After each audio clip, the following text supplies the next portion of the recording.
Good morning, happy Sunday. যাই হোক, ভাবলাম যে চলো তোমাদের সাথে একটু শর্ট শেয়ার করি। অনেকদিন না কাজের চাপে কিছু শেয়ার করা হয় না।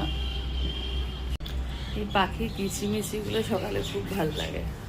দেখো পাখিগুলো কিচ কিচ কিচ কিচ কিচ কিচ করছে। তো অনেকদিন শর্টস ওয়ার্ডস কিছু শেয়ার করা হয় না। ভাবলাম কাজের চাপে, ঘরে প্রচণ্ড এখন কাজের চাপ, তো ভাবলাম চলো সকালবেলা একটু তোমাদের সাথে একটা শর্ট শেয়ার করি। দেখো পাখিগুলো পাশ দিয়ে কিচ কিচ কিচ কিচ করেই যাচ্ছে। যাই হোক, হ্যাপি সানডে। আইব্রো করতে হবে, পার্লারে যেতে হবে, হেয়ার স্পা করতে হবে, অনেক কিছু করতে হবে গো।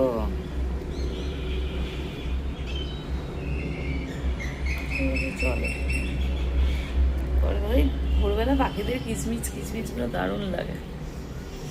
যদিও এখন মুখ টুক ধোয়া হয়নি, তার সাথে একটু গেঁজিয়ে দিই, তারপর ধোবো। চলো মুখ টুক ফ্রেশ হই।